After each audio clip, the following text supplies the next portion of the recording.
The only problem with Santino and Andy is this podcast.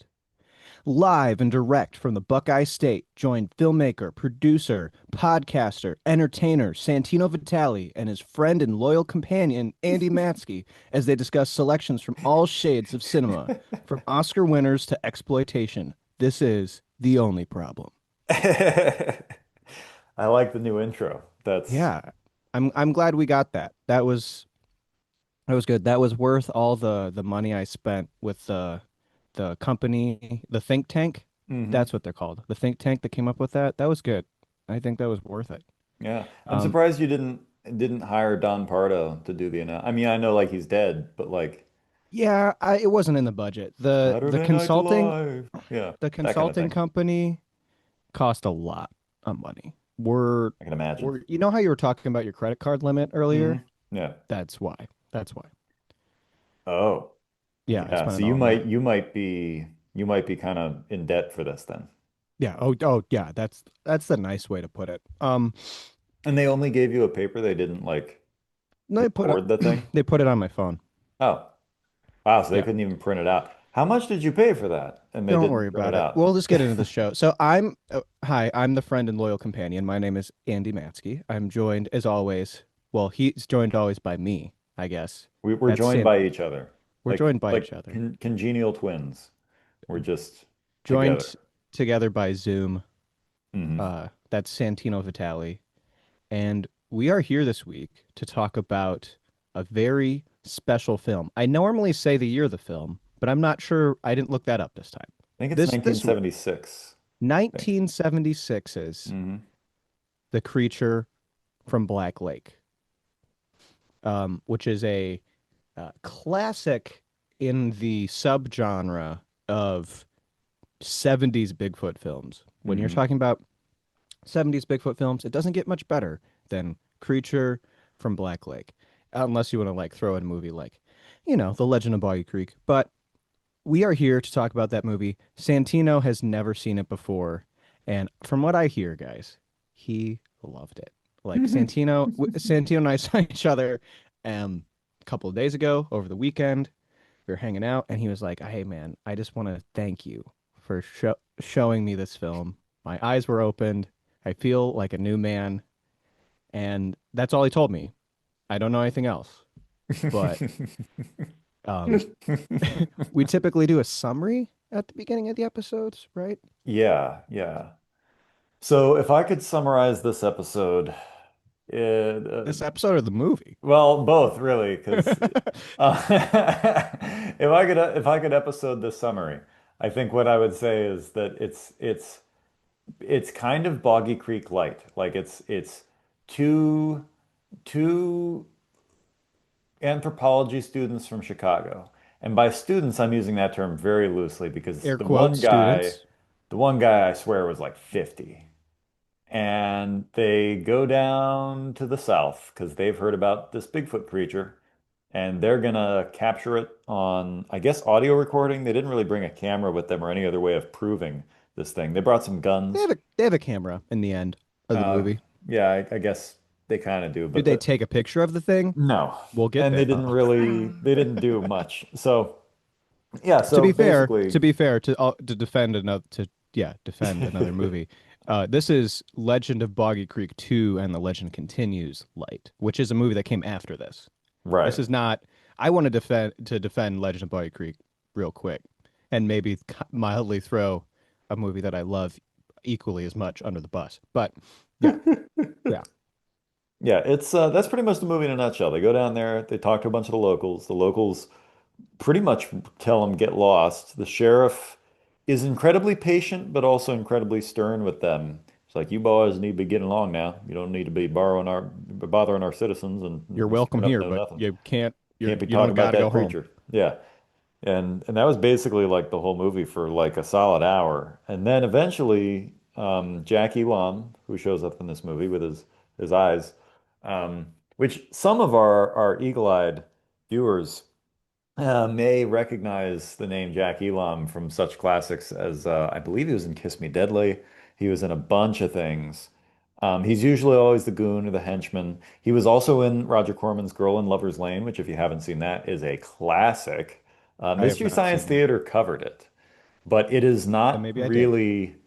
I think it's a good movie. I think the only reason it's Mystery Science Theater Fair is because it's low budget and because they kind of wrote the two male characters in a way that felt somewhat homoerotic. But I think it was simply because they just kind of didn't know how to write these two friends, so they just kind of come off as gay. But it's like a solid drama.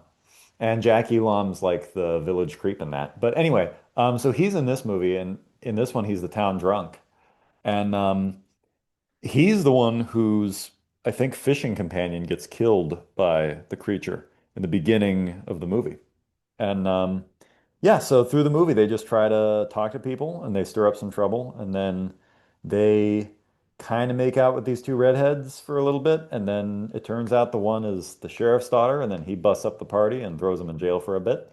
And then they go looking for it and they almost get killed. And that's kind of the end of the movie. It's like, Yeah, that's a thorough synopsis of the yeah, movie.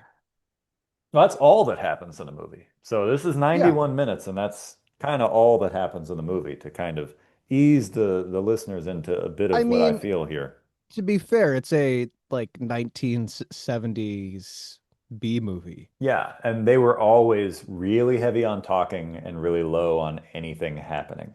Yeah. That's pretty There's a much, lot of talking in this movie. This yeah, movie, I can't tell if it's second screen friendly. I kind of was trying to do some second screen it's testing when I very was, second screen friendly. yeah. So it's second screen friendly. So if you want to just put this movie on while you're scrolling TikTok, Yeah, you could probably scroll half this movie and look up and be like, "Oh, what did I miss?" It's like nothing. They're still just talking to the locals, that, and yeah, maybe you see Bigfoot. yeah. I feel like what this movie does best Hmm. is its Bigfoot moments easily, easily. And that's that's what it does best up until like the end, like second half of the movie. First half of the movie, it's pretty good because it Hmm. doesn't show a whole lot. I think the opening in the swamp, great. Yeah, that's actually like the best part of the movie.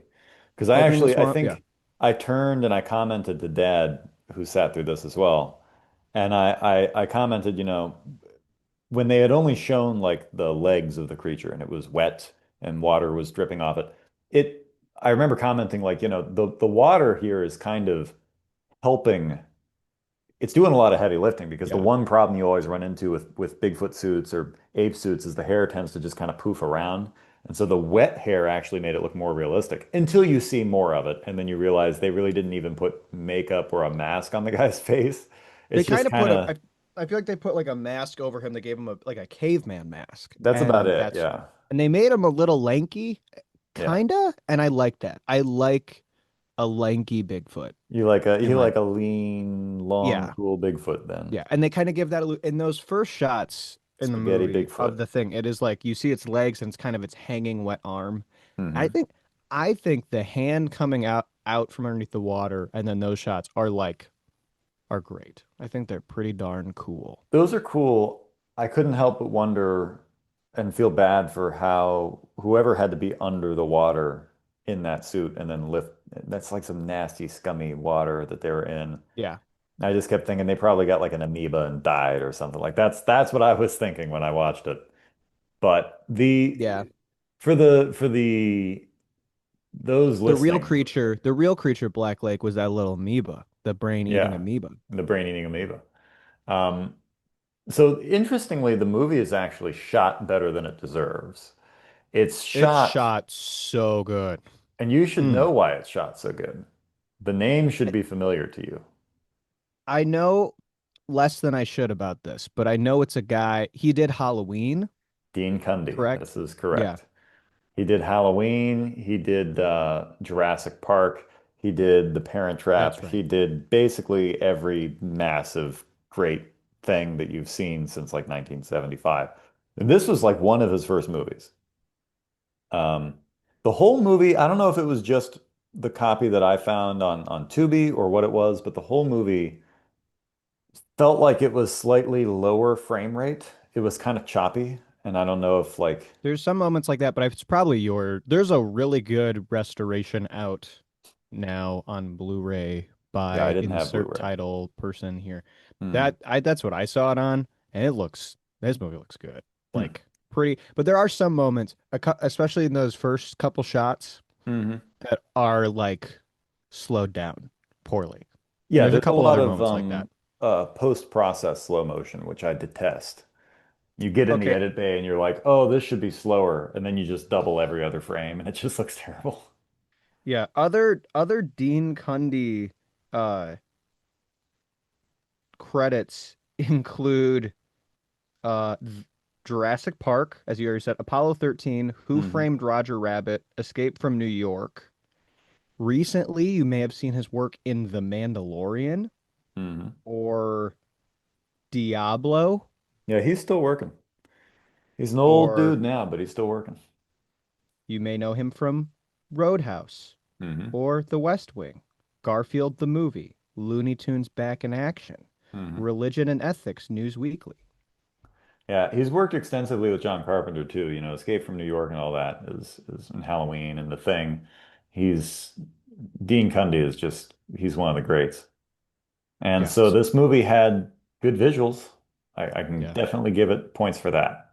And I think it's something that I just love this movie for is the self-realization I've had over the last couple, I'd say months, it's fairly recent, that most of my visual aesthetic that I go for, that I really Mhm. like what I like, is 70s and 80s cryptid vibe. That's like literally what it is. Like I kind of finally put it together. It's like it's Legend of Boggy Creek. It's this movie. It's all those illustrations from like kids' books from when I was a kid, or like Mhm. not even when I was a kid, like the books from the 80s.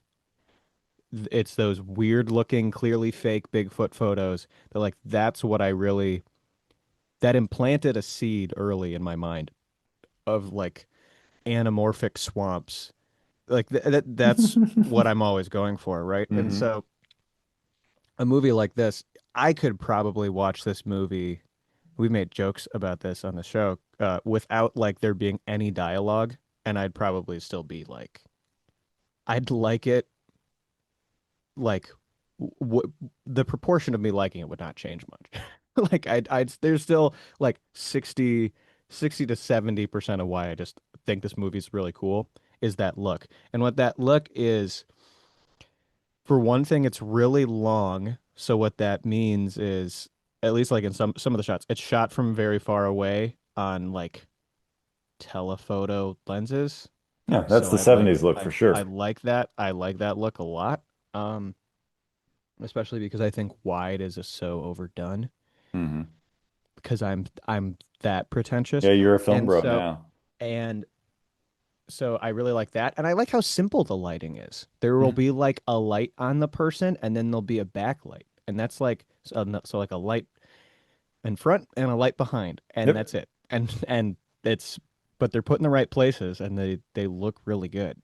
I kept being like, okay, that's really cool. Because I mean, when you're working on a small budget, that's kind of all you can do. And Hmm. so, I mean, I shoot Bizarre Sunday with technically four lights. And so it's like I That's two I lights too many, Andy. that is two lights too many, Two except lights if is good enough for Dean Cundy. What are you doing? yeah, I know. I need to really step up my game. But there's also, yeah, you know what, you're right. Whatever. So that's part of what's really cool about this movie. And that is the kind of like Easter egg of the whole thing is that it's Hmm. shot by this guy who would go on to do some of the best movies ever. So See, I didn't realize that you were, and maybe I should have put it together earlier because everything you said makes sense. And often when we're talking about our influences, it's usually going to be some of the earliest stuff is what sticks with us. That's why, in your case, it's, cryptid books and cryptid movies, and those movies generally were in the 70s. So 70s movie aesthetics is what you tend to lean into. And in my case, when people ask me about stuff, it's always like Harryhausen and Alvin and the Chipmunks Meet the Wolfman. And I just go, well, it's just, that's all you really need to know. A friend of mine asked me the other day, like, what's an early influence of yours that you find just keeps popping up in your work? And I said with a straight face, Alvin and the Chipmunks Meet the Wolfman, 2001, I believe, or like 2000 direct to video. And he laughed, and I'm like, no, seriously, if you watch that movie, I'm a shallow human being. That is all you need to know about me. If you watch that, you know exactly what I think. Yeah, and it really is that. And like I say that it's kind of it can sound tongue in cheek, and I'm Hmm. making it sound more like snooty than it Oh, actually sure. is. Yeah, you But can't see him right now, but he's wearing a scarf and like a beret, and he's sipping wine. yeah, it's exactly what I'm doing. You mentioned the beret, right? Hmm. Okay. Yeah. So, but it really is this, and that's, I mean, it's akin to many other things. I think Harryhausen's a big thing for me. I think the original King Kong is another kind of muse. But when we talk about muses, right, we talk about Hmm. that with Malignant and how it's not necessarily that. But we talk about things that show up. It seriously is like for me, it's Legend of Boggy Creek and kind of this movie. I Hmm. This movie's terrified me as a kid. Really? So I didn't really watch it like that. Hmm. But Boggy Creek, the Boggy Creek and Boggy Creek 2 and The Legend Continues, which was an MST, that's like seriously, like those are the MST version of Boggy Creek 2 and The Legend Continues is like, So Momo. yeah. I was gonna say No, everything you're describing is Momo the Missouri Monster. You I should don't, love that movie. I, I plead the fifth, but it's, it's that. And like, that's why I gravitate towards when I want to have some fun, like shooting on longer vintage lenses and Hmm. why I can tell you where the swamps are around Northeast Ohio. So like it's just an interesting thing how those little moments show back up. And like I wish I had the prints that we have now of Legend of Bayou Creek and this movie when I was a kid, because it would have been like even more of a oh my goodness. But Well, especially there's something nice about having kind of crappy prints because the film grain or the tracking errors, those tend to add to the mystique of it. You know, once you get a nice yeah. clear print, you're like, oh, I can see the seams on the suit now. And Yeah, I before I guarantee was like, this was a cool looking suit, and then you're like, oh no, it's just crappy. well, I'm sure that's part of what added to it as a kid, right? Is it Hmm. was the old crappy DVD versions that and for that and Boggy Creek, which is partially, I think, why I definitely went through a phase of like trying to make photos look as bad as possible. Like Hmm. that's a whole thing. I still do that. I still love like film emulators and things like that. But it's like it's a funny place where like you're and like you mentioning Alvin and the Chipmunks, it's like you can't get away from Hmm. these movies. And I mean, I think you and I could go on and on about those the little ones that like I mean, not even little ones, but the things that are in addition to that. I think Abbott and Costello meets Frankenstein is kind Hmm. of it's responsible for my interest in film, period. So and since we're in the spooky season and since that's spooky, like let's major shout out to that movie because Hmm. that's what started like me down the rabbit hole of loving classic films, which is like why I'm a movie nerd. So as a young kid, as every like oh, I don't know, 8 or 9 year old boy does. I went through my phase of just loving Turner classic movies and old musicals, Fred Yeah. Astaire, Ginger Rogers. We all went through that phase. We all went through that phase. Hmm. The So, talk of the I, town. Eyes and teeth. Eyes and teeth. so we don't need to, we don't need to rehash what we've all experienced. But Hmm. it's it's an interesting thing. So, when it comes to Creature from Black Lake, you seem, fairly straightforward on what you think. What do you think of but I need to know, what do you think of the characters in this movie? Goodness. The characters, man. The characters like Pahu and Rives, however the heck. Dude, ah, man. I kept looking at that guy through the whole movie. I'm like, he's fully 50. When they're making out with the redheads, I'm like, they're like 19. He's got to be 45 minimum. And I looked him up in the middle of the movie and he was like 30 something, like 35 plus when he was making this movie. And the dude looked so old. And he kept talking like they're supposed to be anthropology students. And he keeps making references to Nam. I'm like, what the heck? I know that people went to Nam at 17, So it doesn't necessarily make him old, but it's like you went to Nam and then you're like, oh, now that I have my GI benefits, I'll go and work as an anthropology. Like, you don't go Yeah, and be an anthropology student. Maybe somebody does. I don't know, but it just felt very out of place. And it like was the you, 70s. it was the It was 70s, but they couldn't find younger people. I'm getting away from the main point, I suppose. So here's what I thought of the characters. I thought they were very, very just very run of the mill. I was waiting for a character that had more personality, and they gave them something to do. You know, he liked hamburgers, and the other guy apparently didn't. And that's about it. Like there wasn't a whole lot to him. And then, when he has his near-death experience at the end and he's talking to him, the movie takes a real weird nosedive in tone in the last like 10 minutes because then all of a sudden it yeah. gets really real and really scary and a lot of the weird comedy that they kind of injected in the movie goes away. And then suddenly it's like, oh, life and death. And then like he stabs him. He stabs Pahu, which you see it coming a mile away. You're like, oh, it's probably not going to be the creature. And then I'm like, wow, did he kill him? Because that's a real weird note. And the 70s would do this. I'm kind of jumping around here, but like the 70s would do this in movies where they would give you a movie, and for the first like 80 minutes, it's one movie. And then in the last 15, they'd just be like, and now they died because it's real. Like the 70s had this obsession with being real and raw, and they wanted to like shoot things like it was a documentary, especially early 70s and late 60s. That's why that era is kind of a quagmire, in my opinion. There's not a lot that came out of it. But all this to say, in the last 10 minutes, you're like, oh, is Pahu gonna die? Because he's in like a coma. And then he wakes up and he's like, I need a hamburger. And you're like, oh, ah, ha, ha, ha, oh, Pahu. And then we end. And I'm like, wow, okay, great, great ending. So Well, that's, no, no, no, no. You're forgetting the. Well, we gotta go find him, oh, yeah, we got to go and then the find movie him. ends And then the with movie them on ends. the road. Yeah. And then it's like, whatever that song is, they keep playing, and whatever it is, there's like, there was something that happened in the 70s with like trucker culture and country. Country. Country. Like it's I don't know what the heck happened in America, but like America as a whole, including the coasts, became obsessed with a niche of hillbilly culture for a solid like 10 years, and I don't know what the heck happened. But this movie is certainly a reflection of the butt end of that. It's just like it starts with hillbilly music, like right after the swamp scene, they're driving and there's this extended montage of them driving. And it's that same song from the end credits. Doom, doom, doom, doom, doom, doom. And it's like, oh boy, this is something. And they're driving around a van trying to pick up chicks. And I'm like, this is just the 70s. This isn't really even plot yet. This is just we're just watching an average day It's in the it's world 70s. building. Thank you. Oh, world building, yes, Not to yes. mention, I mean, talking about how this movie's countrified, there is a whole like, I believe the right film bro word would be diegetic Hmm. music number.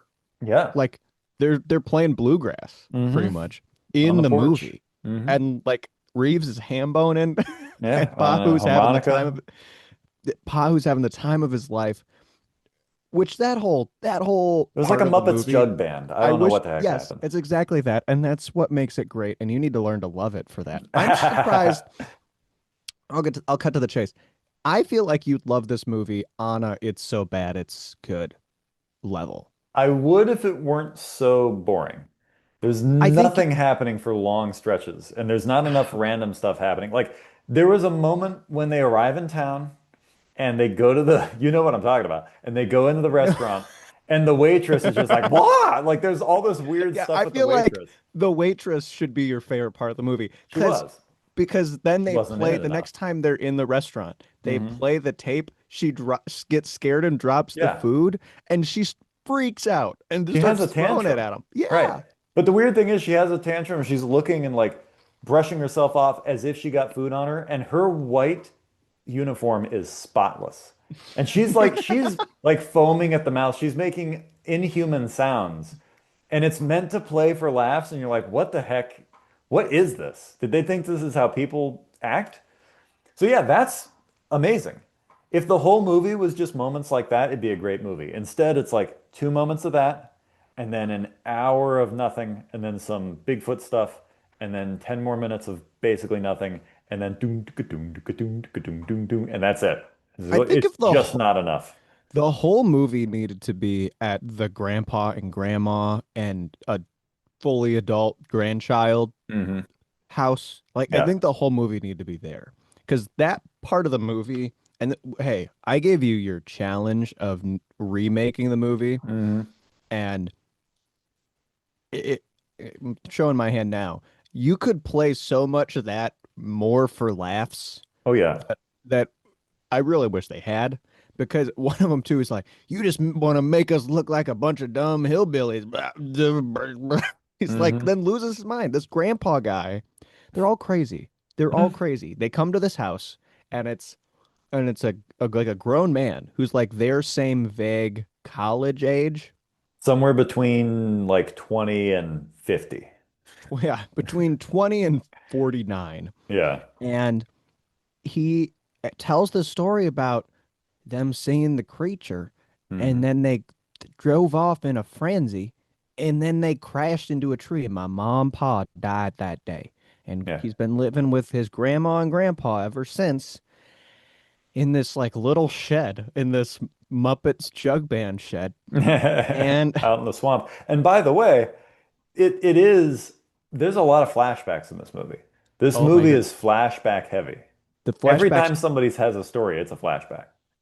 there's a lot of flashbacks in like the first half of the movie, and then I Mhm. think they stop, right? Yeah, they kind of abandon that once there's no one And left to the talk to. flashbacks are hilarious because the audio from the guy who's telling you the And it just fades and that's away. what happens. Like Hmm. it goes away, and one time it like really reverbs out, and then the other time it just gets the music goes on top of it, and it's Hmm. just like, oh, this is this is what we're doing, and that's a flashback, and then you're like, and Yeah. then to show a car crash, they just show a tree and they shake, and then they throw part of a car, and I thought that was very creative.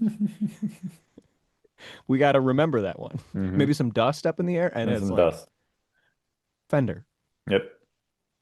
Yeah, I was kind of shocked that that was the whole story there. It was like, and then we drove off in such a panic, my parents crashed and died. And I was like, wow. So really, because you told us like he prefaces the story as if the creature killed his parents.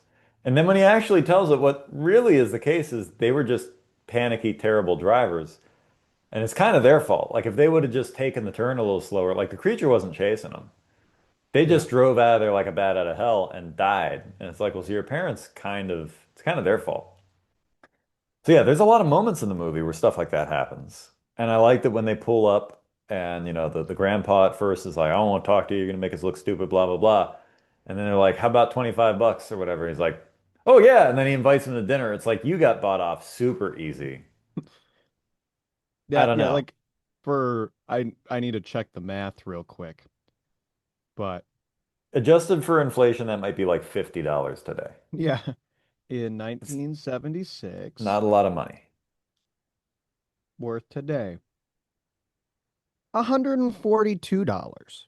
Oh, really? Oh, Inflation's kind of crazy. yeah. Oh yeah, 76. I was thinking more like 86. Yeah, I guess still $140. It's good, but like, Get off my property, you Yankees. yeah, how about $140? 140. Well, come on in. Yeah, yeah. Pull up a Well, chair. I I'll just feed love you. that. I love that moment that they're all sitting around the table, Hmm. and like it cuts to like the end of the meal, and then there's some noise outside, and Pahu's like, "Is that the creature?" And then they're Hmm. like, "That's her trigger word," and then Yeah, she she just gets up leaves. and walks away. She Kakoa Shaws herself out of the movie. Yeah, we never see her again. I do think it's funny how over the top his reaction was. You hear a donkey, for the viewers at home, you hear a donkey like in the distance, just going hee-haw. And like he spits his food out. He's like, "Is that it? Is that the creature? Is that the creature? Where is it? At? What's it?" And, And they've and been like, told not to whoa. bring up the creature Yeah, they've been told not to in bring it front of up. Ma. Yeah, and then he screams, and then Ma like puts her fork down, is like, ugh, and then like walks away like a zombie, and then he kicks him out again, and then they sleep in his barn, which I didn't think was an option when someone kicks you out of their house. It's like, oh, I'll just go sleep in another building that's on your property. Even though you kicked me out of your house, which means get lost, I'm gonna sleep in your barn. And then they hear the creature, and they get it on a tape recorder. There's a lot of that kind of stuff. again, this movie could be so bad it's good if there was just more happening. The biggest crime any movie can commit is just being boring. And so, because like I think I said this on the last show, or maybe I didn't, but like I recently watched Chopping Mall, which is a Roger Corman movie from like 1986 or 87. And that movie is mostly boring. There's not a lot that happens. There's a few good moments, and Barbara Crampton's in it, and everybody gets topless at one point, like they always do in the 80s. And that was like the most that happened for the longest time. And then it kind of goes nowhere for a bit. And so that's the problem. You have a movie, and like this one, there's just a lot of talking, a lot of standing around. They keep trying to get a hold of Jack Elam, and the sheriff doesn't listen to Elam because he's the town drunk. But then, Elam shoots at it, and then he comes in, and so then they follow him home, and then he tells them another story, which I think there is another flashback then. There I might think, be. yeah, where he tells them the story of what we saw as an audience happen last night. He then like flashes back to it again, and we're like, oh. You didn't know this happened. It's like, yeah, no, we were there. We saw it. And then they like set up not really a trap for it, but they're like, we're gonna get this thing now. And they go out there with guns, and then that doesn't go so well. They don't set up a trap for it. They don't have any sort of It's not much of a plan. anthropological thing. They just kind of they get in the mud Yeah. and Oh, then they yeah, get they it get out of stuck the in the mud mud. Yeah. and then they set up camp, which by the way, the like 70s camp aesthetic is so strong in this movie. It's Oh, pretty yeah. great. It's pretty great when they go inside the tent when they're with the 19-year-old girls. And the The tent one is of just which who was huge. incredibly like top shelf white woman right there. Let me tell you. Wow, which one? The taller one. The one that was not with Pahu, Okay. the sheriff's daughter, whatever the I heck was her really name was, confused because Pahu kept Becky. talking about the redhead, Yeah, but well, they he both wasn't had in red hair. the one was a blonde. No, A they were both blonde. redheads. The blonde, Nice. the Like Blasio. Yeah, no, they both had red hair. It's just the one was taller and better in every way. was this Um, like her only movie? What do we I know think about her? so. Yeah, because they named That's her crazy. character after the actress. The actress name was Becky, and they named the character Becky, and that was it. Like they don't. There's no other credit for her. She's never been in anything else. And that's usually the way it goes in like the 70s and even into the 80s is there was just people that they were just in one movie and they were serviceable and that was it. Which they're a complete dead end plot-wise. Like I think this movie very much feels Nodding, like nodding. they had an outline of what happened in Boggy Creek. And they're like, we're gonna make our own Boggy Creek. And But then they just kind of drove out somewhere and they're like, what do we film today? this isn't okay, but like Boggy Creek 1 Hmm. is a totally different movie than this. This and Boggy Creek 2 and The Legend Continues, which is technically the third Boggy Creek, Right, are kind of dead ringers for each group of right. college students go out, Yeah. which if my math is mathing Hmm. correctly, and I'm actually pretty much basing this on nothing except my gut, so allow me to check with Google right quick. Right. But Boggy Creek 2 Hmm. and The Legend Continues came out in 1985. Right. So 9 years after our beloved film Creature from Black Lake was made, is this Boggy Creek 1 is even more this happens to this people and then this happens. Right. And then this happens. And then there's stuff here. Like Hmm. that's Boggy Creek 1. Pretty much. Well, yeah, and again, the only reason I keep going back to Boggy Creek is because they're both Bigfoot movies. But this movie did feel very much like they had an outline, they had an opening scene, and they had like one other scene. And then everything else, they're just like, let's just drive into town and figure it out. And I feel like at one point they were like, we need something else to get us up to our runtime, which they totally didn't, by the way. It's a 91-minute movie. They had plenty of time. And I think they were just like, I think they may literally have just seen two kind of good-looking women just walking through town. They're like, hey, you want to be in a movie? Sure, what's your name? Becky. All right, you're Becky. Get in here. And they're like, what do we do? And they're like, we'll just tell you how you feel about making out with these two. And they're like, whatever. And I feel like that's just all that it was. It could happen. There was an audio commentary for this on the Blu-ray I had, and I Hmm. started listening to it, and then I kind of got bored, Yeah. and so then I stopped. I love a good audio commentary, but when they literally, look, guys, I'm sure you're great at what you do, audio commentator guys on this movie, but when you're literally reading the credits of the movie and going, this person did this, and that's like, it's what the credit says. I That's all they had, man. That's all they could do. So maybe there's insight onto Becky on there. Maybe I can go back when we do our follow-up episode on this. Right. I can talk about that. Definitely So, the follow-up episode. oh yeah, oh yeah, Oh yeah. No, it was definitely it gave me a vibe like they were really just kind of winging it. Like they just went, this would be something cool we could do. probably. I mean, it was like released through the same people who Boggy Creek was. So I'm sure, Mhm. and it was filmed at some of the same places. So it really was like, hey, this made a lot of money. Let's make Mhm. another one. And this time it's about two bros who are looking for the creature. And they're like, yeah. And then they made this movie. Well, and that's the thing. You know, you mentioned 70s camp aesthetic and I talked about, you know, trucker culture and hillbilly culture, and there was definitely Bigfoot was a big deal in the 70s.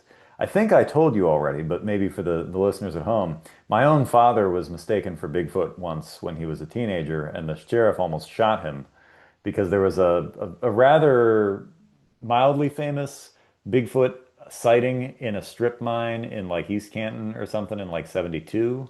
Minerva? Yeah. Like East Okay. Canton Minerva's. Yeah. The one that's called the Minerva monster. For those of you, That happened over in East Canton. yeah, yeah. Or whatever it's well, they went to look for it in East Canton in like a strip mine. But it's yeah, it was Dad was mistaken for a Bigfoot. And Andrew's having a hard time behind the scenes here, folks. Yeah. He's Sorry. Sorry, guys. For those of you who don't have the pleasure of sitting in on our Zoom recordings, um, I hope you know we kind of put in the majority of our creative work into jokes we make before we start recording hmm and the probably the first joke of the show. I'll throw that in as like I wrote down our intro. hmm And so Santino just reminded me of some of those jokes, trying to Attempting to trying to derail distract the me. conversation a Yeah. little bit. Yeah. And doing it. Look at here we are. So your dad was mistaken for the Minerva monster when he was in a Yeah. strip mine, hmm and the sheriff almost shot him. This wouldn't happen to be one of the sheriff deputies of Minerva. I have no clue. Okay. Dad could tell the story better than I could. All I know is he and a friend of his went out to look for it, as did a lot of people. And at the time, Dad had very long hair that kind of poofed out at his shoulders. And he kind of had the silhouette of Momo, the Missouri monster at the time, or Slash, but without his hat. Either way, you know, and Dad was like 6'3", 6'4", come walking up over the hill, and the sheriff had kind of a Barney Fife with an itchy trigger finger. And so things almost went down, but a lot of my family and friends back in the day went looking for Bigfoot. So there was definitely a lot of Bigfoot happening in the 70s. I don't know why, but there was. Yeah. That's a question for another podcast. Speaking of random moments, and hippie guys remind me of this. What about that guy that just shows up while Pahu's taking a leak? What'd you think of that? Oh yeah, yeah, that was a great moment. I almost forgot about that. Yeah, the kind of discount like Cheech and Chong smashed together just shows up like, "Hey man, what are you doing?" You're like, "Dang, I'm trying to pee." Like in the woods, and that's super creepy that it's nighttime and you're just kind of showing up. But yeah, that's at the very beginning of the movie. This movie front loads you with most of its interesting stuff and most of its weird stuff. And by 20 minutes in, it just hits a lull. And that lull pretty much continues all the way through to the end, folks. It continues through to the end. So I tasked you with something, Hmm. tasked you with something. If you were to be handed a blank check to remake this movie, what would you do? I mean, I didn't expect a full treatment or nothing, but what do you resonate with? What you're writing, you're directing, you're producing, you Right. are starring, maybe not No, starring not starring. in this film. Right. Well, so in my notes here, I said, why? That was my first inclination. You're gonna hand me a blank check to remake this movie. Why? But no, but then I gave it a little more thought and I thought, well, okay, let's not anger the financier. The financier must have some reason for wanting to make this thing again. So let's actually sit down and figure out and as you can see, I drew out some figures here Okay. of how this could go. Um, and there's dollar signs. Yeah. So clearly I thought about like the commercial appeal. Hmm. So one thing I would do is, well, you definitely want to shoot it well. I mean, Dean Cundy, they did that right. I would definitely not do any day for night. I don't care how low budget it is. We're not doing day for night. At this point, technology is such that we can shoot in dark environments. So, I think really what needs to happen in order for this movie to work is it needs better characters and it needs more for them to do than to just kind of stumble around the woods looking for Bigfoot. So most of your work is going to be put into the second and third act because the first act is fine. You get the setup, there's the first kill, just like with a slasher film, right? What most people, I think, implicitly know but fail to articulate is that monster movies are just slashers, but with more interesting slashers because it's the same format. There's the opening kill that kind of gets the audience primed and ready to go. And then there's usually a bit of a lull for about 15 to 20 minutes where they introduce all the characters. And then once they get the characters in whatever location they're going to be in, then the characters get picked off one by the monster or the slasher until eventually, usually by the end of the second act, the hero has a face-off with either the killer or the monster and starts to get a better, they survive, right? But at a cost. And then they start to get a better idea of what the threat is and how, if there are any weaknesses, how they can exploit these weaknesses. And then we launch headlong into the third act to then, usually if it's a monster, or even if it's a slasher, you usually drop it from a great height or you burn it with fire. King Kong, Guanji, Mighty Joe Young, uh, pretty much everything is either fire or a great height. So Jason Voorhees, they burned many times. And so, yeah, so as far as the monster is concerned, you would have to have a better suit. You want to invest in a good suit and you want to invest in your characters. And you want to invest in some atmosphere as well, because the film, aside from just the 70s aesthetic, it really lacked atmosphere. So I'd say you definitely want to do a lot more at night and you want to pick a location that's a little more interesting. And if you're going to be in the swamp, then be in the swamp, you know.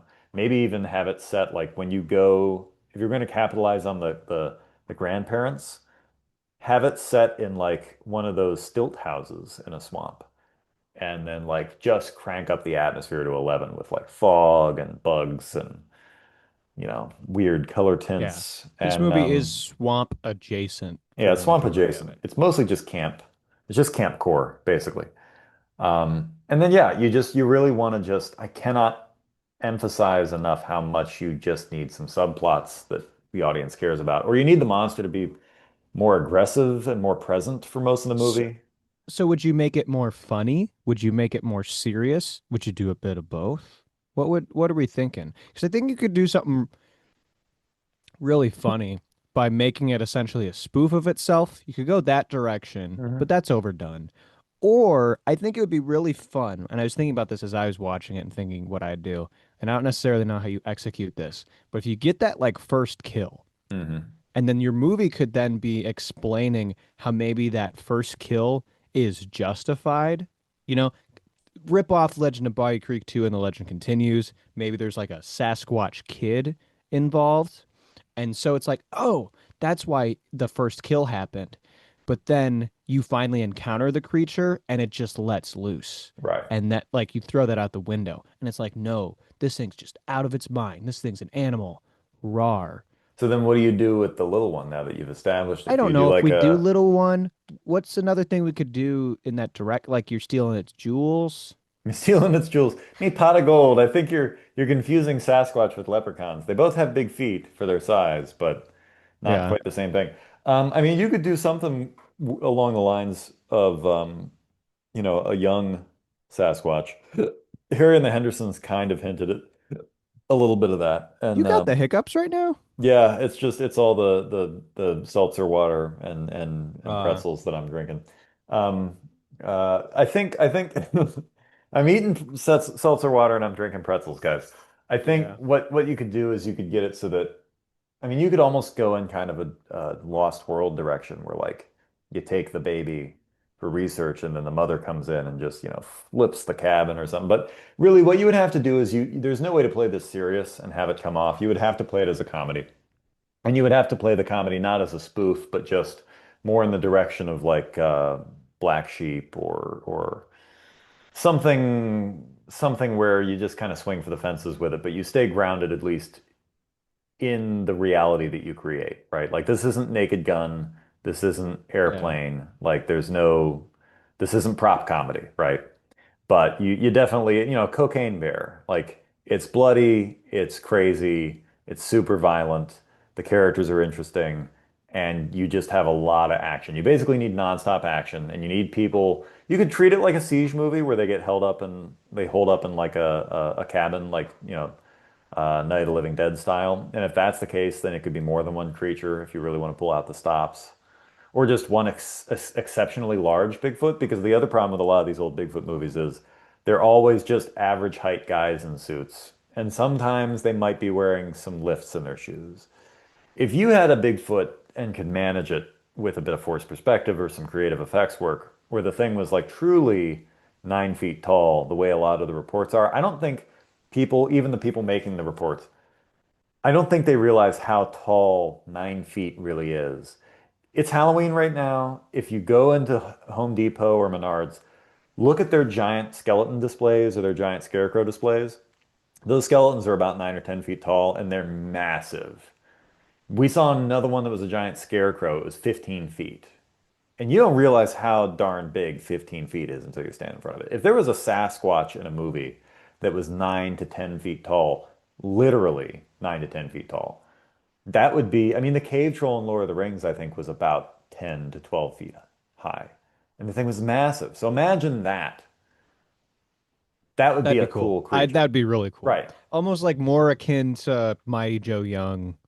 Yes. Yeah. Like a Big. Mighty Joe level, slightly smaller, but almost Mighty Yeah. Joe level Sasquatch. And Because we've never obviously, seen one of those. yeah, that would It's be really never cool. been committed to film, ever. No one's ever done a Sasquatch that big. And no one's ever done a cool design either. They're always just like either cavemen with some hair or just straight up Yeah. gorilla suits. So you could You do could it, you could do but awesome stuff with that where you just see like a hand grab someone's chest yeah. would be awesome. Like make it oh my goodness. I almost want to not put this out because people are going to steal our ideas like a swamp King Kong, like Swamp Southern Kong. America Yeah. swamp Kong. Oh my gosh. Oh goodness. Be The awesome. eighth wonder of the swamp. Yeah, I think you could do it, and I think you'd have to just have a good design, and you'd have to have good characters, and you would just need the movie needs to be like 80 minutes, just tight, short, to the point. Lead with a good kill, give us 15 minutes of character growth and exposition, and then just launch in a nonstop action. Give us like a love interest, give us that actually goes somewhere, by the way, instead of just making out with some chicks in a tent and then forgetting about them and just Cocoa showing them out of the movie. It was the 70s, man. That's what Yeah, they but did. and if I was gonna remake it, I would make it a period piece. I'd make it take place in the 70s. I'd do the same style, but just treat it the right way. I'd treat it right. I'd treat it good. I'd hold the door open for it. Yeah, I'd man. give it some You flowers. Oh, I'd make it feel wow. right at home. I don't know why it ever went with that guy in the first place. I know. Um, That movie would forget about all the directors that ever came before it, let me tell you. yeah, for real. Anyways, Hey uh, girl. Hey movie. How you feeling? Santino took a sip of his water. Or seltzer or pretzels. I'm not quite sure. Vodka. Yeah. Um, I'm just out here so getting turnt, people. I'm just fully turnt. I'm completely dilated and I'm ready to talk about Yeti. I mean, One Squatch. one thing people have mentioned to me about our show is just how turnt we are. They really Yeah. appreciate that. And, Hmm. I'm glad we can bring that into your life. Increase your well-being by just the level of turnt that there Yes. is on this podcast. Add Um, extra levels of turnt I to the like your proceedings. I like your ideas for the remake. I mean, Mhm. you kind of were just saying like make it with good characters and make it with a good Just plot, make which is it better. it's just like yeah, that's how you'd make a good movie. But Mm. I think I was also thinking timepiece. I don't think I You're you thinking can about a watch? yeah. You're thinking about like a Timex or a Rolex Well, or that's what his jewels are. Is his I see. jewels are all watches. So Bigfoot's Uh, just been stealing watches from around town, is what it yes. is. I think you also need to explain why they don't like talking about the creature. Maybe that could be part of Mhm. the like craziness of it. I I think we think get I'd get rid Jordan. of that part. I think we get Jordan Peele to produce. I thought every time you say Jordan Peele, I always think you're going to say Jordan Peterson. And I'm like, how is Jordan Peterson going to produce this movie? It's really about the struggle between good and evil. It's all That's about my mankind and what they don't do to each other. It's not possible to make this movie. the giant bipedal ape man is inside of all of us. And when you don't have any friends, where do you end up? You end up in a swamp, living by yourself. You I just just hate to see these people who live on their own in a swamp. he starts to cry. Yeah. I also think you get Jason Momoa to play the trapper. You Oh, I thought you were going to say CGI. Bigfoot. Okay, so Jason Momoa is the trapper. Well, so who's Bigfoot? Like Vern Troyer? You don't get a You do guy forced he's 50. perspective to do Vern Troyer. Vern I don't know Troyer, who Vern Troyer is. he's a little person. He's the guy from he's Mini-Me from Dr. Evil's Mini-Me in Austin Powers. Okay, okay. I don't even know if he's still alive, by the way. Maybe Warwick Davis if we can't get Vern Troyer, but you get a dwarf. No, you're taking your like cool design 15-foot tall and Yeah, you're making him a but this is why it's cool. Think about it, Andy. Hollywood once cast what the heck is his name? I'm drawing a Gary blank. Oldman. Yeah, Hollywood, thank you. Hollywood once cast Gary Oldman to play a dwarf. We're gonna do a reverse of this. We're gonna get a dwarf to play a giant. I like it. Do you like how I knew exactly what you're talking about there? Yes, The Gary yes, Oldman pull tiptoes. there. Right. Um, For those who haven't seen Tiptoes, by the way, I shout out haven't to seen Tiptoes. Tiptoes. That might have you seen it? Oh yeah. Okay, then That's so bad it's good right there. That's something that's a whole other yeah. level. Wow. So yeah, that's crazy. But that would be flipped in the script. Yes. To be fair, Peter Dinklage played a giant in Avengers Infinity War. Yeah, but So it wasn't a giant Bigfoot, so. true.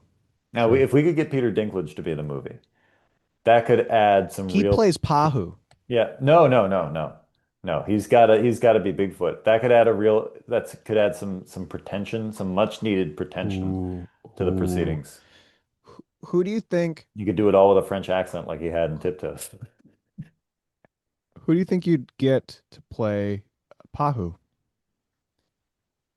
Well, since he was basically a non-existent character, you could get anybody, just so long as they say they like burgers. So I'd say you want to get somebody who looks their age or younger, preferably. I'm thinking Timothy Chalamet. Okay, Yeah. not Like for full Bob Reeves. Dylan I level. feel like No, he's no, okay. no. We're Full flipping Bob the Dylan characters level, around. so that he's like We're going to really turn him into a committed to folk playing. singer. He's really committed to playing like Pahu from the Yeah, first movie, but just in our movie, your right, movie, right. the And he's movie. like he's folksy and he plays guitar. We're gonna punch his character up a bit because Pahu is Okay, kind of just nothing. And then Reeves can just be like, Michael B. Jordan. yeah. And then you could Jordan Peele's capitalize, producing the movie, right. so You could capitalize on like the racist South then. And then like the minute they whoa, pull in the town, it's just like whoa. everybody starts pointing guns at him and you're like, whoa, now who's the monster, right? So like Bigfoot's not as big a deal. I don't The like this remake townspeople. anymore. It got woke. We turned this remake woke. I It's can't all believe it's it. all okay, well we'll just stick with the one monster then. But maybe Okay. Bigfoot's racist. That's the plot twist. That's the That's plot what twist. really that's what rockets us into the Oscar nominations. I think so. And then we get Scarlett Johansson and Jennifer Lawrence. And we just have like backloaded with all these really famous actresses in very small parts. So like, Okay. Jennifer Lawrence is just the waitress. She doesn't have Okay. a name. Her name is just the waitress. And she just acts crazy. And then we never see her again. And then we get Scarlett Johansson and we have her just be like some other lady. And Yeah. she's crazy. You see There's where I'm going like with this? four scenes with just A-list actresses Hmm.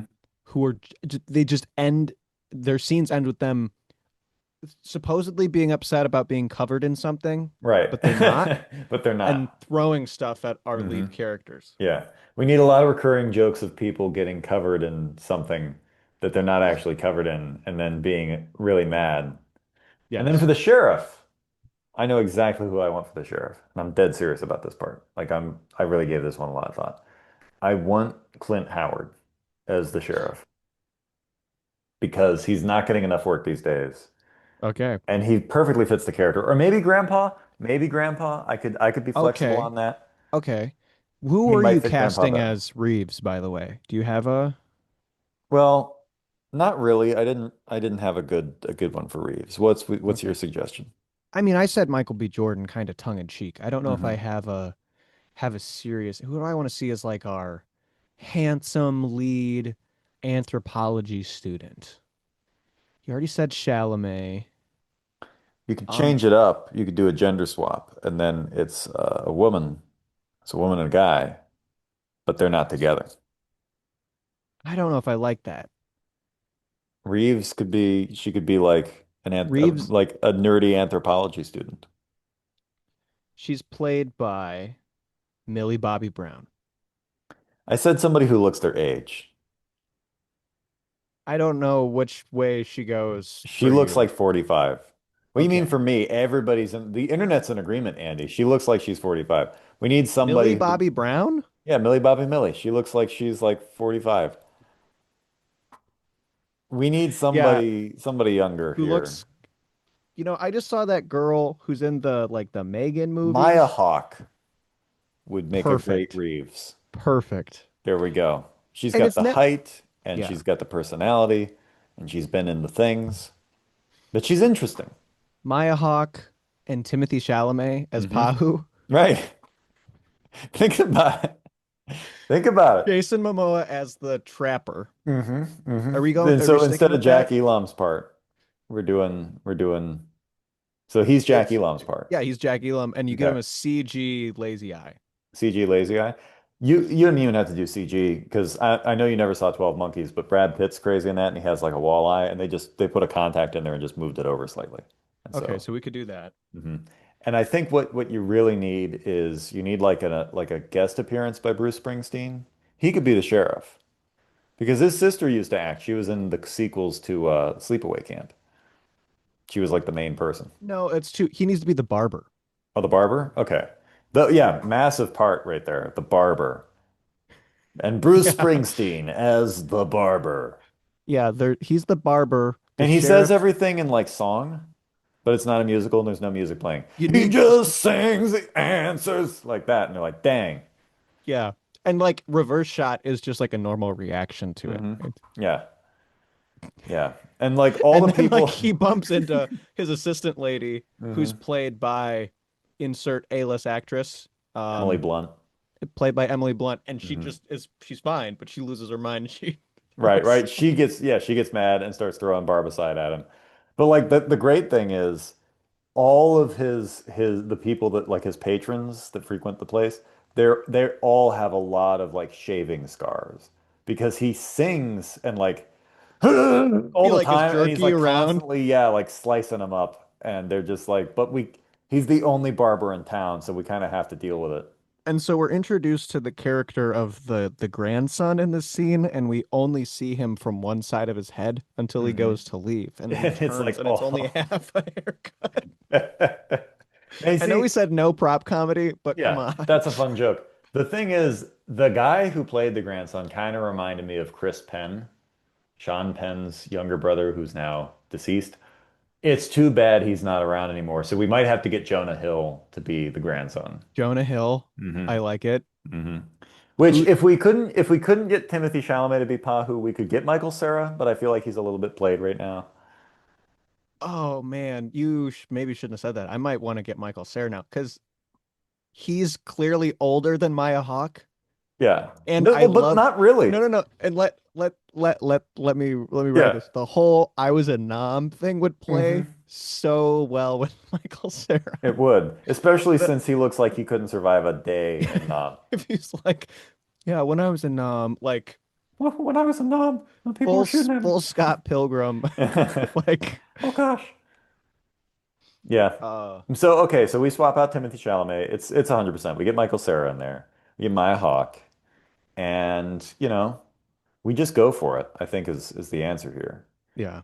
And we need like a political subplot of like a crooked mayor who might be in cahoots with the Sasquatch, who You maybe read my wants mind. who wants the That's Sasquatch to like to scare people off so he can like he's in with some land developers who are trying to buy up properties, and he thinks if the Sasquatch scares away enough people, then he can buy like full Scooby-Doo mode. Like he can yeah. buy. He's in cahoots with the Sasquatch, which makes you think, is there like a guy in there until we Mhm. see the Sasquatch that's 15 feet tall? Well, and maybe that's the thing. Maybe we do like a half on, off. So like the first kill is the Sasquatch, but you don't see enough of it. And then there are other moments where people encounter the beast, but it's just a guy in a costume, and you're like, wait, did the effects get worse? But it's because it's supposed to be a guy in a costume. And then when it's revealed at the end of the second act that it's actually a guy in a costume, right? Actually, quote unquote, a guy in a costume, then they encounter the real Sasquatch and you're like, oh crap, no, it's there. And the real Sasquatch like rips the mayor's head off Yeah. and like starts Something like, yeah. using his spine as like a whip. That could be amazing. Yeah. The whip spine thing was used in the latest Kong versus Godzilla movie. Fun Oh, fact. really? There's an evil monkey Yeah. big guy in that, and he has There's a a. horror movie that used that first. So Well, I'm like just telling you, we 10 already years got a ago. big whip Well, this monkey is going to be a chain medium monkey that whip chain. You never get tired of the big whip medium monkey chain, spine chain. I Monkey love chain this whip idea. spine See, I gang. love that that's kind of what I was talking about it with my idea, but I said jewels Hmm and or a child, where it's hmm like you think it's like the beginning, it's like, oh, this is real, and then you're like, oh, this is kind of hokey, and hmm then it's like, oh my gosh, what the frick is happening? Right. Ripping people in half, hmm eating their insides, hmm throwing them back. We also need a cameo, even though he is also deceased. We need a cameo from Macho Man Randy Savage, just because I feel like that would Yeah. really go well. Like he could be advertising something, and like he could be in an ape suit, like advertising like some car dealership or something. Oh yeah. That could be fun. Yeah. Yeah. There needs to be like a scene where they're driving down the road and there's a big blow up guy who's kind of going around. hmm Oh, the famous blow up scene. Yeah, Yeah, it will be. It will be the that's the famous thing people blow are up going to scene. remember. They're going to be like, Yeah. the rest of the movie, yeah, was fair, but man, that part with the inflatable on the side of the road at the car dealership, Yeah. that's what we need. Yeah. Yeah. So And wait, who then plays the crooked mayor? who plays the crooked mayor? You see, Philip Um, Seymour Hoffman's dead, so we can't use him. I'm feeling this is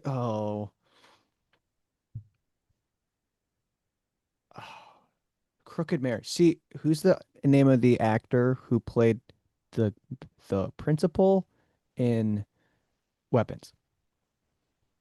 That Asian man? It's like Something Wong. it is Uh, literally it's like it's not like literally yeah, it like is literally because Wong or whenever Wang. it's like when people said it at one point, I was like, no, that's his character's name from Doctor Strange, and then they're like, Mhm. nope, that's his name. Um, Or is that not that's not South though, I guess. Benedict Wong. no, It is Benedict Benedict Wong. Wong. I don't Yeah, think Benedict Wong corrupt mayor. If I was gonna pick Kevin like Bacon. Mic okay, drop. Kevin Bacon. He now okay. that he's old, he's taken on a lot more villain roles, and he's really good at them. he has sleazy down, man. Okay, Kevin Bacon. Kevin Bacon's a great corrupt mayor. I love that those are the roles he's getting now too, because he was always an interesting character actor, but he never got like roles I thought were interesting until he got older. Like I know you haven't seen Good for him. Maxine, but like he's a sleazy private eye in Maxine, and he's great. We got okay, so if the financier doesn't like gender swapping Maya Hmm. Hawke for Reeves, Jake Gyllenhaal is our backup plan. He's even older than Michael Cera. Well, You're at that point, insisting on you'd them have being to. young At is that point, losing you the would have to vibe of the just be first like, movie. no, no. At that point, you'd have to just be like, it's the teacher and the student go out to check this stuff out. Like, But you the need. student was a nom. Right. The student was a nom and the teacher wasn't because the teacher was older Who do and we they get don't to play recruit the people who are in their professor? 30s. I'm cutting you off. Who do we get to play the The professor? professor? Who even? Well, the professor's not Josh even really in the Brolin. movie. That Josh Josh Brolin Brolin, I think that might be is in too the many movie big for names. no, Javier no. We have a blank Bardem check, dude. is the Perfect. there we go. Or he could be the crooked mayor. Oh, But Kevin you Bacon. want sleaze, I and he's need not in it. sleaze. Javier Bardem could be the professor, and he could just be like, he wants to talk like this through the whole movie. And you're like, this is so low. What is he saying? He's like, "Whoa, whoa, whoa, whoa." And I'm like, I don't know what he's saying. There's a And then it's creature like, in class the swamp. dismissed. There's Yeah. And that's all That's you understand is that's class when you dismissed. know. That's when you know. We don't advertise that the movie is a comedy or spoof Right. in any sort of way until Hmm. you get to like it's the opening cut back and forth between the classroom and Hmm. the Which is terrible first editing, kill. by the way. There's bad editing kind of Yeah, throughout the movie, even though the editor went on to do, I think, bigger and better things as well. sure. But you just hear like it's cutting back and forth, but it's like you're a creature, I swear. And it's like, and What you're like, wait, business is what? it of yours where I'm from, Brendo? And you're like, whoa, it's getting confrontational. And then Yeah, it's he's like, just doing the monologue from No uh, Country, yeah, but he's doing it to like a you mirror don't to know. like psych Yeah, himself up. you don't. Yeah, class dismissed.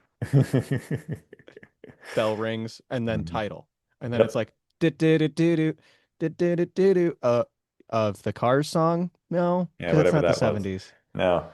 Yeah, what you really need is we need some Um, good needle drops. I yeah, that's mean, what I was about to say. But it's the 70s. yeah, So well, you need we're like Love and Spoonful. You need the Smothers Brothers. You need like, Up on Cripple Creek by the band. That's a good Bigfoot hunting song. It's or slinky.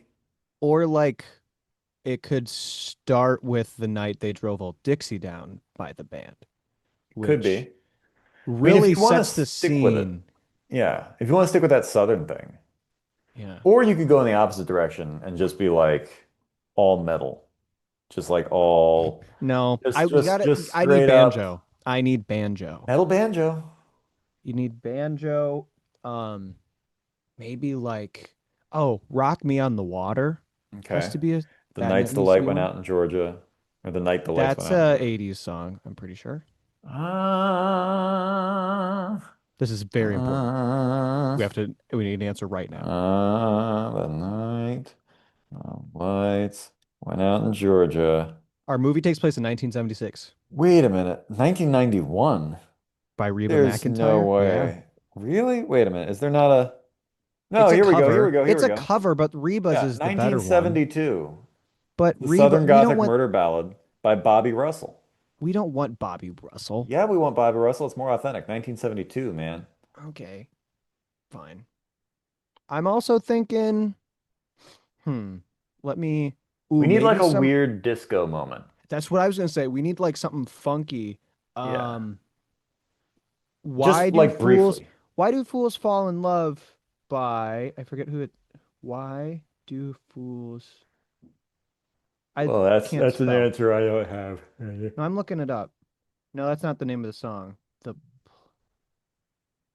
I'm not gonna be able to get an answer to this question. I have a song in mind, but A I'm boy not gonna find named it. Sue. Fleetwood Mac. We need a Fleetwood Mac needle drop. That's going to cost a lot. But you said blank Okay. check. Yeah. Okay. We also need Couldn't get it Convoy. right. Couldn't get it right. Couldn't get it Climax right. blues band. That could be interesting. Convoy would be a good one. That feeds into the 70s trucker aesthetic. We need more of the 70s trucker aesthetic. They need to like there needs to be a whole part of that character world building where like the van breaks down and they befriend a trucker and they Yeah. trucker gets them to the next truck stop and they're in the trucker truck stop and then they're with their trucker friend at the trucker truck stop. But okay, so the trucker is like regular trucker, or is it like Large Marge, Pee Wee Herman's No, Pee Wee's regular Big Adventure? well, So like regular trucker. yeah. I'm And thinking, that's where we could use the "and it was my wife" line. I don't know why my country accent sounded like that exactly, but you know what I'm talking okay, about. that guy, when he told that story, by the way, we are jumping back a bit in the movie. When that guy tells that story and he's like, it was my wife, that reminded me so much of that old homeless guy that Zach kept showing us. Southern Knights, Glenn Campbell, needle drop. We could do that. I feel like doesn't Guardians of the Galaxy kind of own that one now? That's what They people don't think own of when they nothing. think of. That's what I think of. Last idea, All last idea for a needle drop: Creedence Clearwater Revival, all of it. of it, all the credence. We could That do could be that. like Pahu when we meet Pahu. Hmm. Either that or that other like pick a Nam song where it's like, yeah, yeah, I this can't think guy of a better sees. one. So there's a What if it that turns the out that he was like just like a tech in Nam and he didn't actually see any active service. He was like in the computer department. But he always likes to talk about how he was in Nam as if that like that's the thing he uses to level every argument. If there's any dissent, he's like, "Well, I was in Nam and you don't understand." And then it comes out that like he was just like they meet somebody down in town who was in Nam at the same time as he was. And then like completely pops the bubble on, oh yeah, like he was like in the computer department. Like no, he was because I in think seeing communications. Michael Sarah, we just know that already. Yeah, but now it's a plot twist. Ooh, maybe, Or is maybe. the plot Well, twist that you think he was just in communications, but he's like he's a bad mamma jamma and he's a decorated war hero, and he yeah. comes to save the day, but he still Hmm. gets stabbed by He still gets Reeves. stabbed. But he gets stabbed. Like, here's the thing. He's not going to stab him once. He's not going to stab him twice. He's going to stab him. And then after he realizes it's him, he's going to stab him like six more times. And then he's going to be like, oh, I didn't see you there. Sorry. And then they're going to take him to the hospital. And then it's gonna be the same like beat for beat, like Hmm. call me when your friend's okay. Right. Which was And super weird that the sheriff was that concerned yeah, because he wanted him to get the heck out of town. yeah. I don't know, man. And then Jason Momoa was like, I got something that'll fix your friend up. Yeah. And And kind of meanders off, just minces out of the to room. go kill the creature, even Hmm. though who knows. I like it. I think it'll work. We'll go into production this fall. Sounds good. Um, So yeah, so that's the movie. That's the whole movie so and nothing but the movie. did you like the movie? No. If you had to rate it out of 10, The visuals were better than it deserved, so that kind of bumps it a bit. The plot was intensely boring. There were funny moments, but they were too few and far between for my liking. So I'd want to put it at like a somewhere between a 4 and a 5. If I was generous, I'd give it a 5. I'm not generous, so I'll give it a 4.5. that's fair. Yeah. I'll give it, yeah, about a 4.5. That's where it's at. I don't know what I'd rate this movie. That's my answer. Well, no, you Um, got to give it a rating now because I just gave it thought. So, probably give it like a, if I'm being objective, this is the mhm. part where we're objective. It's probably a Yeah. 5. Okay. That's probably like taking no sentimental value, no nothing. 5. Because that even like watching it this time, I was like, this movie is not great. Yeah, I nothing's love happening. it. Mhm. This movie's not great. Yeah. And I'm gonna take a wild guess and say it doesn't have your heart. Nope. No, no. What about Um, you? visually it does, but not Hmm. entirely. Yeah, aesthetics wise, it's fine. If it was just a picture book, it'd probably do better for me. Yeah, But as a movie, I just had too little going on. It also didn't help that in the last like hour, I was like my a kidney stone was trying to do something, and so my attention was kind of split, and so I was Oh, really like I'm like nothing's happening in the movie, so I'm impatient, and now I'm extra impatient because like did this something is happen with happening. the kidney stone? It was trying to while I was watching the movie, yeah. You just like held it in? Yeah, that's much how you want to put it. Yeah, but yeah, it was I was uncomfortable, let's put it that way. So that Maybe did you need to not increase my no, I still would have been bored you even need to without give it that. another No. for like a so bad it's good sake. No, no, no, no. I Okay. was still of my right mind. I was just extra impatient, but it That's didn't. fair. Yeah. So That's fair. that's where we're at. What are we talking about next week? Well, so I'm gonna keep the older aesthetic rolling. Now, see if I would have known and put two and two together that you were this big on the 70s aesthetic, I would have picked a 70s horror movie, which I might do for next time around, because we do have an entire spooky season to get through. We have four more episodes. But for this week, you're going to watch hold on, Building suspense, building suspense. suspense, You are suspense. going to watch the 1982 horror sci-fi film, The Thing, by John Carpenter, which I know you have never seen. I have not seen it. This stars Kurt Russell, Keith David, Wilfred Brimley in an amazing role, and then a bunch of other basically nobodies. This will also, I'm just going to give you the hint right now. We're keeping with the Dean Cundey theme. So The Thing is another Nice. Cundey masterpiece. And this one should be, I don't know if it's available for free anywhere, but you shouldn't have any problem finding it. Good. But I'm Good, very good. excited to see how we deal with the thing. Nice. Because Sounds good. and for my own understanding and for the viewers as well, how familiar are you with this movie? Mildly. Okay. Like I have a decent clue about what goes on in this movie. Okay. And you've So seen I'm not it's going not in blind, blind. right? Like But and you've I've seen seen, some imagery, you yeah. know at least a general I know premise. basic plot, Hmm. all like enough of the plot. Right. So, Well, then this should be a fun, this should be interesting. I'm yeah, very excited. I am excited as well. So, that's what we're talking about. Stay tuned. If you like what you're hearing and you've stayed all the way through this episode, this wild ride of an episode, um, make sure you subscribe, follow on whatever podcatcher platform you're listening to this on. We don't really have any social media presence, so if you like the show, you stick around and If you listen like the to show, prove it. prove it, and stick around and listen and share it with somebody you know. Um, for for the sake of filmmaking, I'm Andy Hmm. Matsky, and this was The Only Problem. Yeah.